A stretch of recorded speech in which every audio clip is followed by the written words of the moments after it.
So today, myself and Lucy are going to be talking about our AI in SEN project.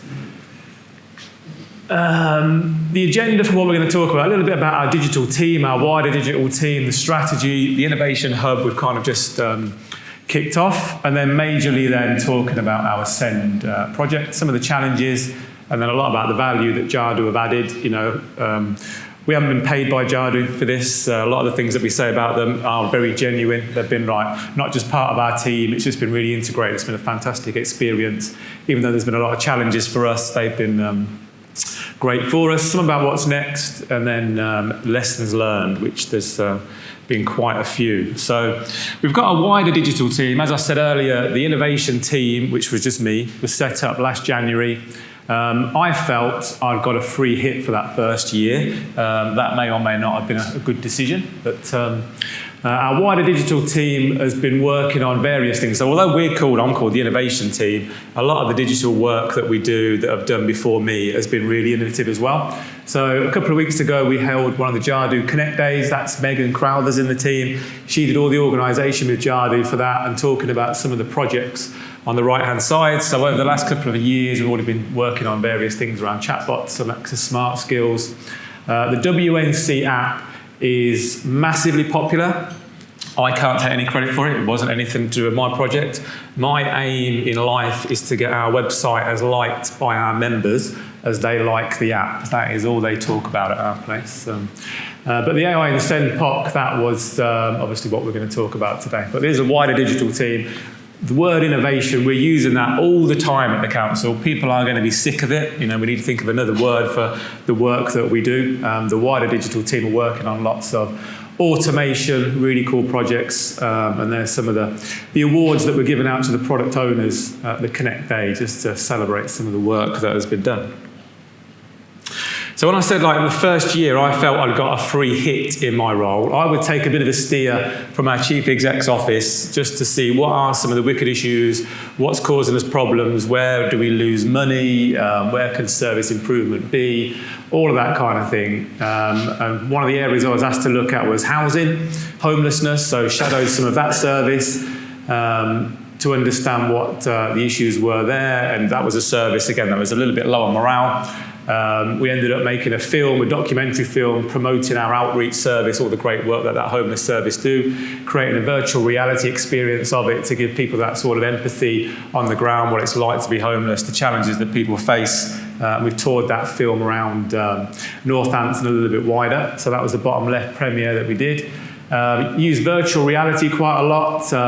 Social enterprise in West Northants, VR therapies, do a lot of great work in care homes, special educational needs facilities.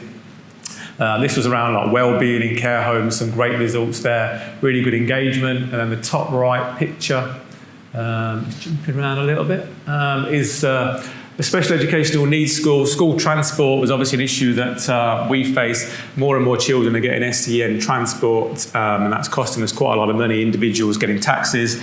So we were using VR to see if we could try reducing anxiety for people getting buses and public transport. Some really good results on that one.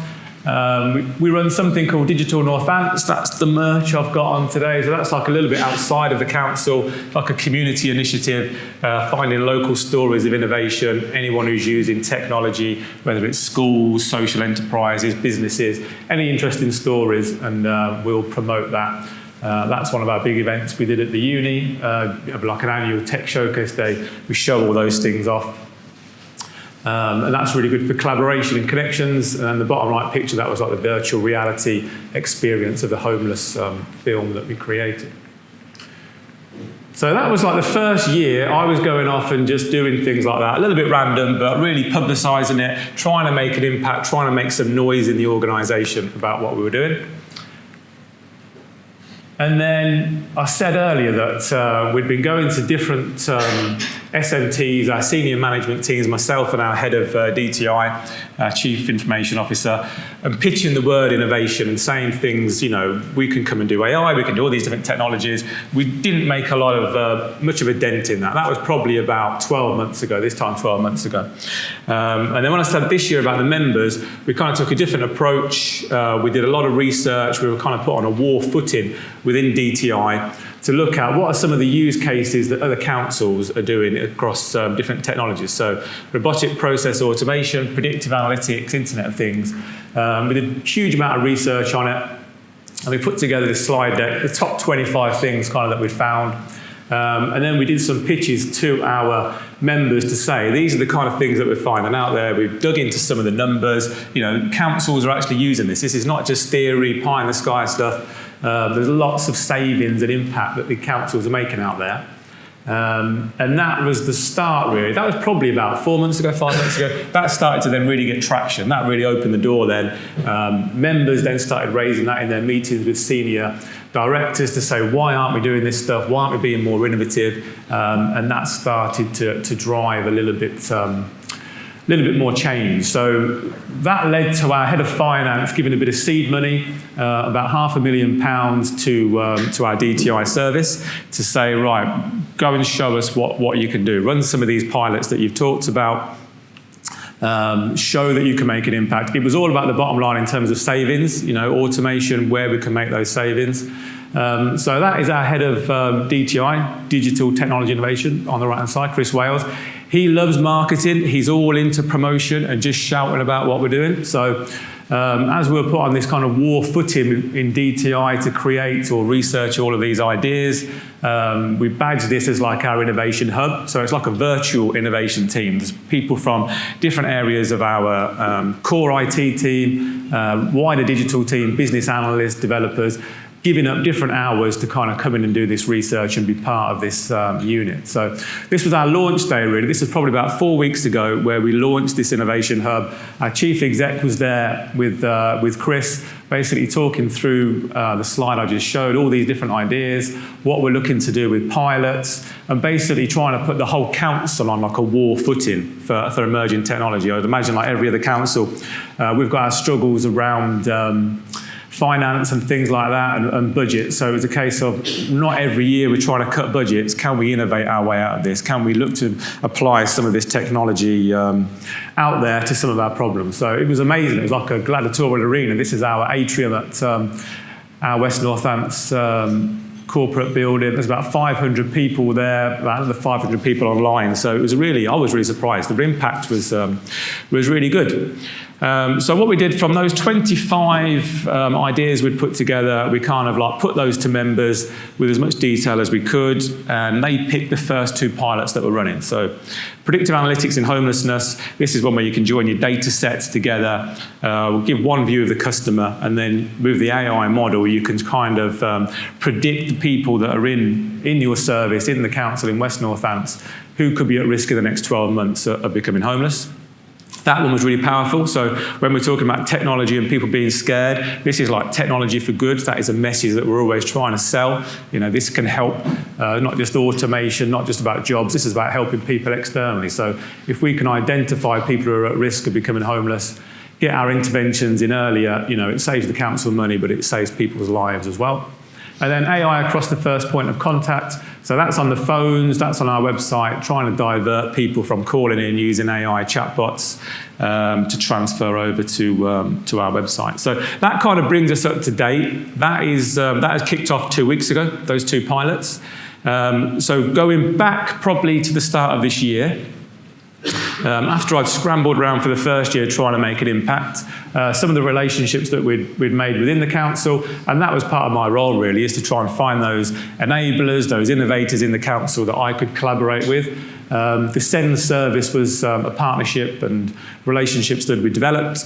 We were understanding some of their problems, and that was a pilot that we were really keen to look at the start of the year. So these are 3 of our product owners. I did say to Lucy when she put this slide together, Olivia on the left and Alice in the middle, if we could put a red X through them, because we've seen those off as our product owners already through this project. And then Candice is our final product owner. She's still there. We need her to stay and finish this project off with us. But the first two ladies there, they were really the galvanizer for us. We got a good relationship. When we were pitching these ideas, they were the ones that were the enablers back into the service to promote it, to sell it, to be the owners of it. So they really got this off the ground. Olivia on the left there is just fantastic, really passionate about this area and helping people. She would go to all the meetings and just keep all the stakeholders updated. When she left, that was a big loss. She actually left to go to Enfield Council to lead their SEN AI program there. So she started this project having no real knowledge of technology, and she ended up leading the AI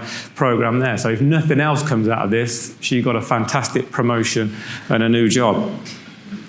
So it was building that relationship. We knew that this service, needed a little bit of support. So on the website, we'd already got an online form. Parents who think they've got children who might have an SEN need can get an assessment, a statutory assessment, the Education, Health and Care Plan. That's a form on our website people can fill in. It comes into the council, into the team, and then it gets processed. It should be about 20 weeks before the child gets assessed or the parent gets an answer. And we were, the numbers that were coming in, we weren't getting anywhere near that SLA. So sometimes it was taking a year, sometimes longer than that for parents to get their answer and get an assessment. So having no idea really how we would do it, I pitched around just to say, look, we haven't used anything around AI yet.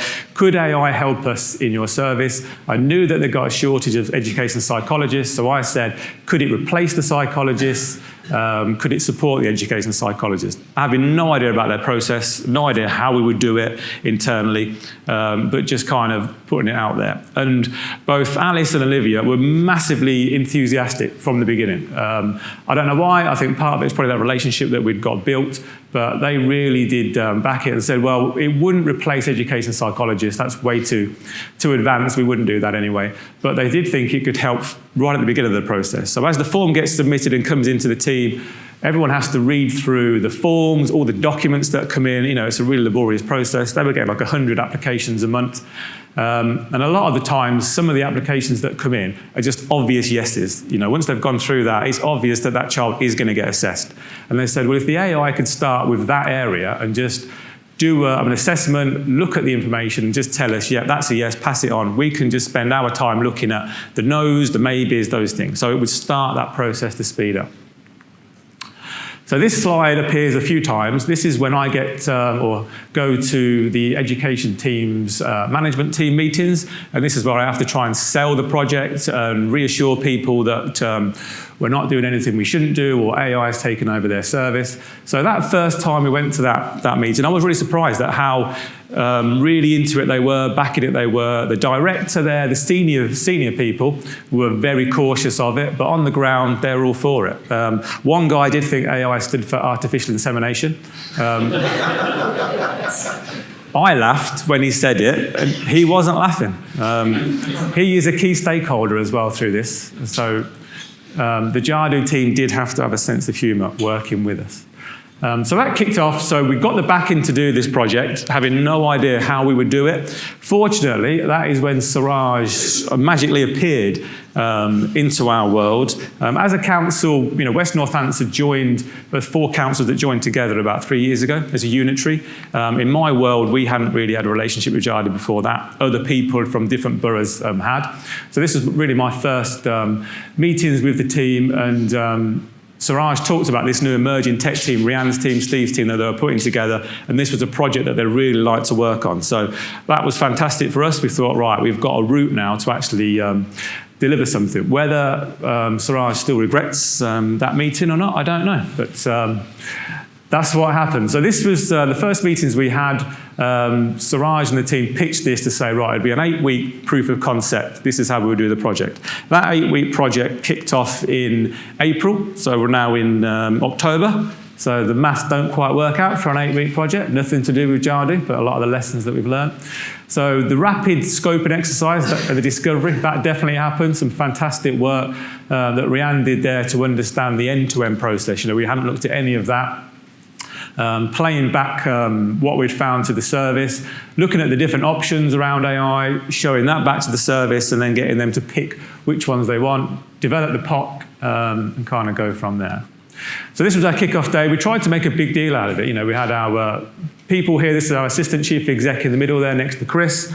Lots of back in there. We had the director on Teams came to the same meeting. The chief exec was there. We did all the right things in getting the backing from the high level for this, because this was an area, a service that needed to, needed the support, and we needed to try and streamline. So we had people from schools. You can see Olivia on the far left there. Rianne's there. One of our old buildings in Northampton. This was our kick-off day. Steve did a fantastic presentation to say exactly what this project was, what it wasn't, the proof of concept, what it means, what this technology team would do. Just really built the credibility, I felt, for the whole project. And, it's all about delivery. I think on our side in DTI, people can sometimes think these projects take a long time. They can lack belief that we can deliver these things. So I think it is about being able to build that confidence in people that you can deliver, buy that confidence, build that confidence and momentum, and partnering up with someone then with that much credibility really helped us. So this was the discovery session. I said this was all the mapping, a bit of a blurred photo, but you get an idea. They mapped the whole journey there from when the form comes in, what the service do to look at the form, all the information they read through, the whole end-to-end about how the assessments take place, all the handoff to different health services, to schools, where things can slow down. Different coloured post-its there would just show where the pain points were and where the possibilities were for automation and improvement. And then Rianne's team then mapped that digitally for us so we could have a copy of that. You can see that at the top there, that's what that process pretty much looked like. And then various one-to-one sessions would take place. Again, Rianne was just leading all of this, fantastic at talking to people in that service, getting them to open up, really understanding how everything worked, what the problems were. And this was done, this was a very rapid part of the project, wasn't it? And so the played back side of it, these were the different ideas that Jadu then played back to the service to say, these are the areas that we think AI could play a part. So looking at things around the actual creation of plans, children get an SEN plan once they've been assessed. If they're eligible, they get a plan created. That was a possibility. QA in the plans, using AI to do that once they've been created. Lots of different areas, and the service themselves then pick the two. So the opportunity around the guidance on the website, building an AI model around the local offer, and other parts of the early help prevention content on our children's services, putting the AI over that to make it a lot easier to find that information. And then the machine learning decision around the assessment side. So those obvious yeses, building the machine learning for that part. So once we got to that, the next stage then was the form side. So this is where Lucy is going to take over and talk about the joys of building this form. Thank you. So my name is Lucy Cox. I'm a business analyst in the Web and Innovation team within our digital service. It's been a proper pleasure, I would say, to work on this proof of concept. And I know, obviously, we were talking about the timelines and how it's obviously been extended more than we were expecting, but not a lot of things tend to go to plan anyway in local government the way you originally design it. So it's just good to go with the flow. But I've had loads of invaluable knowledge from Rianne, Mike, and Steve in the consultant team. So I just want to kind of pass on my thanks, I guess, at this point. And I'll talk a little bit about the form. So I think Richard mentioned earlier, there was an online form already in place.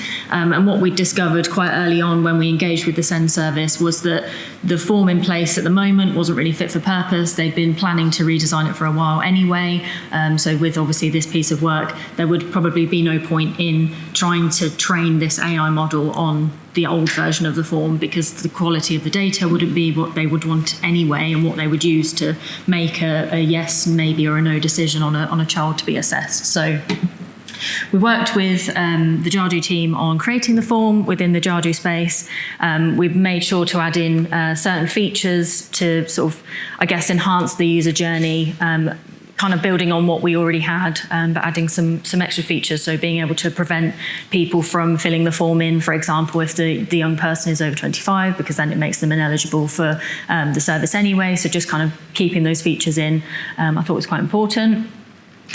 The form itself, so obviously, like I'm sure a lot of people here are aware, a lot of application style forms will have like the standard parent carer details, young person details, etc.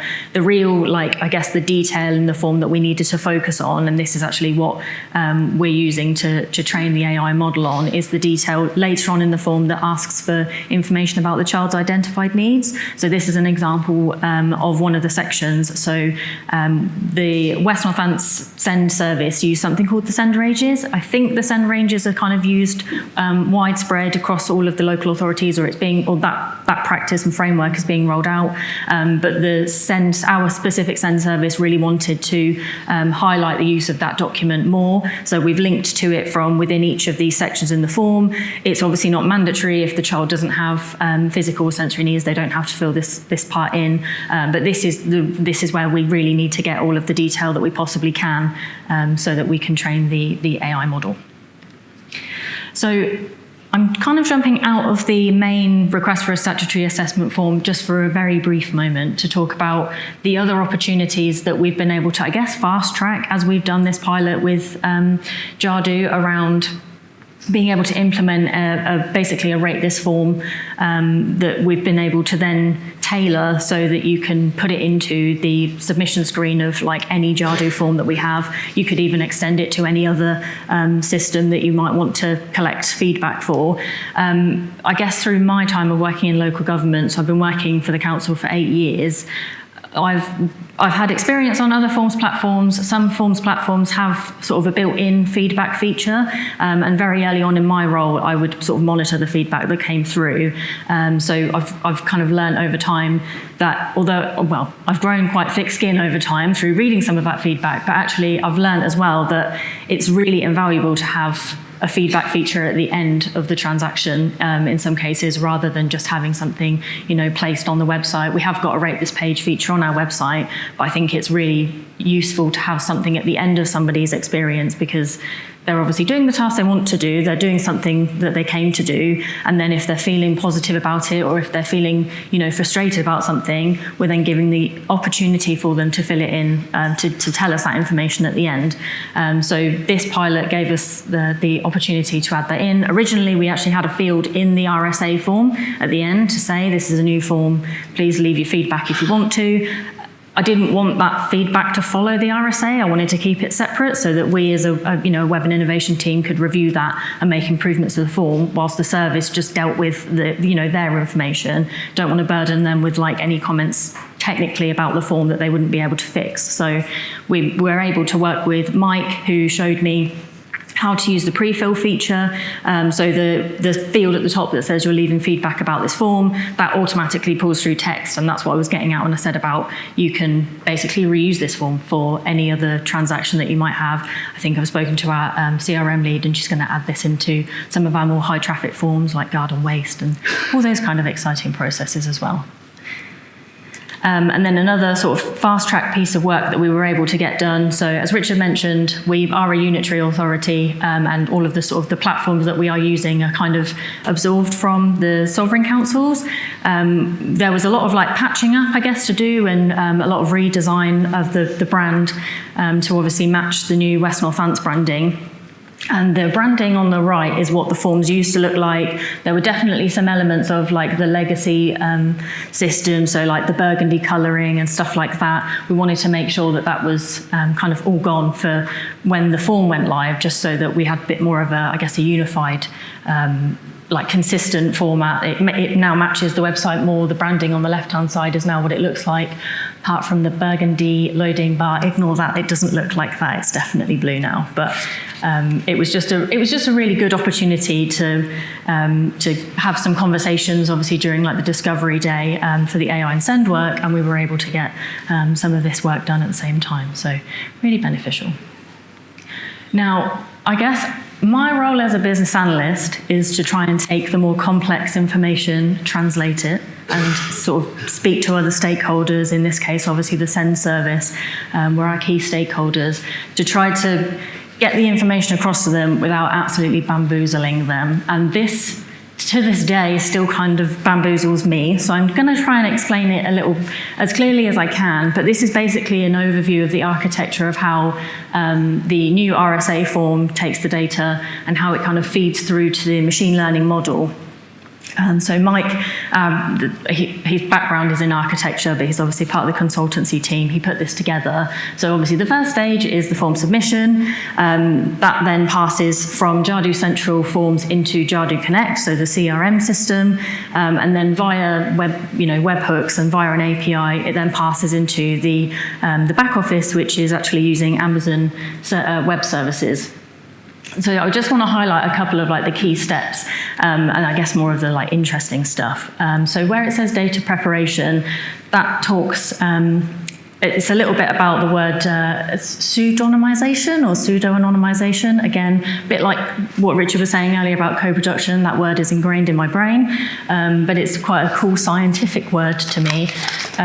So pseudonymization is basically the idea of taking out any of the personally identifiable information and kind of stripping that away. In some cases, I think it's then replaced with some kind of fake information or possibly a string of numbers, so that when you match the information back up, it's possible to do that. There were lots of conversations behind the scenes when we were discussing this where we'd originally planned to replace personally identifiable information with fake information, so fake names, John Smith, for example.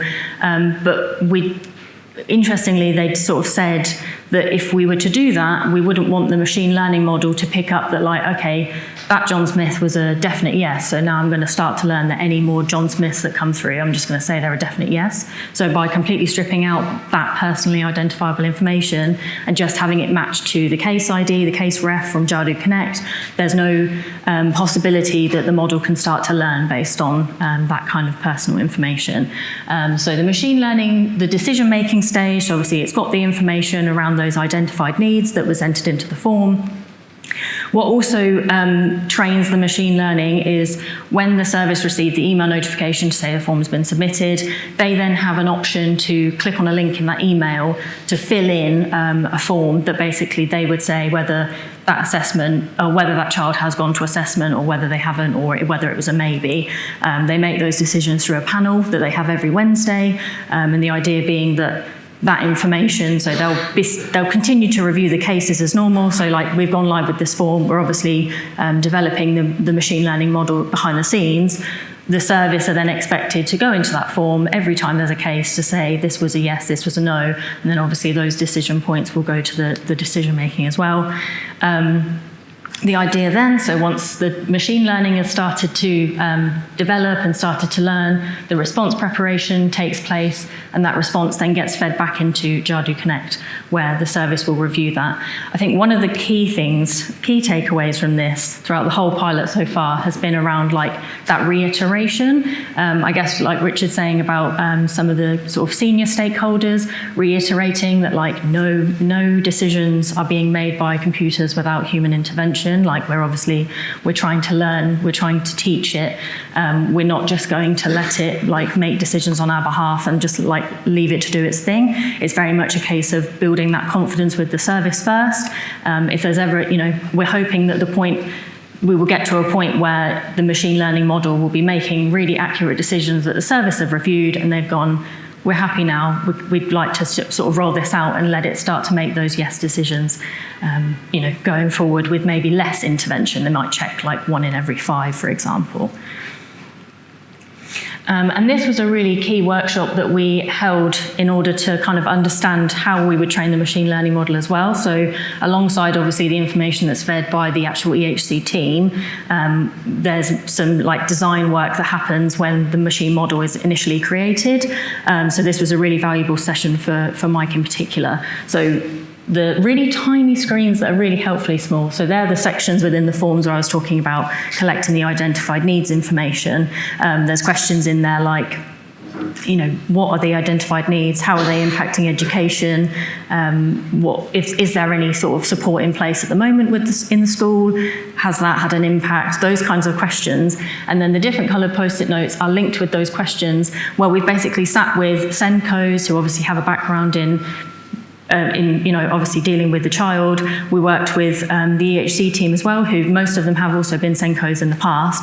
And we basically said, what are the key words? What are the key phrases? What would you expect as an output in these fields that would then allow you to make a decision of yes, this child needs to be assessed? And also, what doesn't as well. So like what would tell you actually they sound like they're doing fine, especially obviously in the later questions where I said if the school have implemented something and it's working, the child is less likely to be put through for an assessment because what's in place at the moment is working for them. Now I'm going to pass back over to Richard on this lovely slide again. So it had gone very smoothly, really, with the service in terms of the AI part. The form, the co-production piece took a long time. Having all the people involved in that form, everyone having their say, that did slow it down. But the AI part, we hadn't had any issues with, really, over the whole project. Until we were getting close to go live, then everyone became very panicky at that point. So again, this slide, that's when I go back to the management team and basically said, look, the form's going to go live. The AI part isn't there yet. We're still going to be building that in the background. The form will need about 100 submissions and have that data there for the AI model to start working. Even then, the AI model will be behind the scenes, just doing its thing. It doesn't affect anything that you're doing. You're going to carry on with the same process. And then you can just look at the results that AI model is showing you, and you can just ignore it and never use it, or hopefully you will start to use it, build that belief in it, and agree that we can, carry on developing this model and looking at different areas where we could use it. So that is kind of where we're at the minute in terms of the form. The form is now live. We've had about 25 submissions. There's about another 50 in flight at the minute. We're troubleshooting some of the things with the form. This is a monster form. This is a complicated form. When it comes to some of the things that Rhiannon talked about at the start, the change management side, I was all about the AI part. Let's get this live. We need to get this trained in the model. One of the issues is because we almost became the product owner of this form throughout. We'd put so much work into it. Because some of the product owners had left, that was an issue. We probably needed a bit of advice to say, look, we need to soft launch this. We need to get the schools who are going to be filling it in, even though we'd got SENCOs involved in the development and the co-production, the people who are filling it in need to know this is going to be changing. This is a big form. They use it all the time. They're the basics that you need to remember the basics. That's a key lesson for us. Doesn't matter if it's an AI project or any other project. And then throughout the project, Rhiannon would talk about the digital fundamentals, the foundations in place. If we'd have had that form in place at the beginning, and this was just an AI project, what a lovely project this would have been. It would have been amazing. We wouldn't have been making a film at the end of it. But that was a big lesson for us. And there's lots of benefits that have come from obviously making that form as well at the same time. So I'll just quickly round up really. The second part of the project was the chatbot. So we've started to develop that. That's not ready yet, but that's in development. So a lot of that was, again, the user research. I talked about the picnic in the park. These are some of the photos from the day. So Jadu came, brought some brownies. Again, the sun was shining there. So that was great for us to get that insight about how people use the local offer, the website now, how they potentially would use a chatbot. And then this slide just around the value that Jadu have added to us, showing all the whole process that they would use, their methodology. That's been fantastic for us. We wouldn't have known that process end to end from our team. It's not mine and Lucy's background. We're like from the website background, not necessarily discovery people. Lucy's getting into that in her new BA role. Their knowledge of public sector, Rhiannon's knowledge of this area around SEN, it was huge. That empathy that she could show with the service, with the parents was fantastic. Coming and doing the picnic in the park, the enthusiasm. This wasn't just a technology supplier when you have the sales part at the beginning. Once you bought it, then you're working with a different team. This was like a really consistent approach all the way through for us. They couldn't have owned it. If we were product owners for this form, they're joint product owners. They couldn't have done any more from that side of things. And then just some of the other things that we do. The event we did last year, that showcase event, we talked about having lots of presentations throughout the day. Steve came and did a presentation for us there talking about this project. The homeless film that we talked about, we had some premieres for that in our museum, bottom right there. One of the VPs from Jadu came to that. They didn't have to come to that. They wanted to come to that because of the social change interest that they'd got backing us there. It's fantastic that they came to that. And then Siraj came to the one on the left. We showed the film again. in our atrium. So that kind of backing and just enthusiasm for what we were doing as a service, as a council, I felt that that really meant a lot to us, and it gave us that sort of credibility internally with what we were doing. So in terms of the chatbot, this is where I want it to go to. Once we've got that chatbot there, I want that to be part of our main search on our website. Our search at the minute doesn't search the local offer or our other directories. We've got third-party sites like our Children's Trust, Social Care, they're separate websites. This is where I think, ChatGPT is fantastic. You can just search that and it brings all of this information together. So we're not using ChatGPT technology, but if we can use that AI model to search all of our sites, our directories, and then guide people through that knowledge, that is a game changer for me, if we can get to that. And the ability to answer questions and guide people through knowledge that is just specific to our council and our partners, that's where we need to get to. We will get to that at some stage in the near future. The SEN ranges document, that's what you can also do with these chatbots. You can upload documents to it, so it doesn't just search the website. This is something that the schools and the SENCOs use. This is their Bible when they're working with children to understand some of their needs. If we could upload that into the chat, so that's the knowledge base for it to learn from, would be fantastic. I don't know if that music's the end bit for me.